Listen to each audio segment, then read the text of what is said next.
امام سجاد علیہ السلام ارشاد فرماتے ہیں، بنی آدم پر ہر روز 3 مصیبتیں آتی ہیں، ہر روز 3 مصیبتیں، انسان 3 مصیبتوں سے روز گزر رہا ہے۔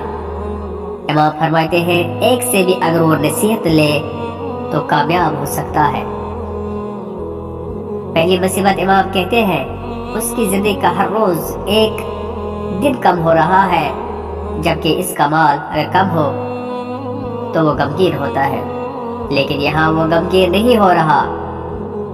دوسری مصیبت کہا ہر روز رزق اس کا لکھا ہوا ہے، جو لکھا ہے وہ کھانا ہے، حلال کھائے گا تو حساب دے گا، حرام کھائے گا تو عذاب لے گا۔ مصیبت ہے یہ، آپ چاہے نہ چاہے۔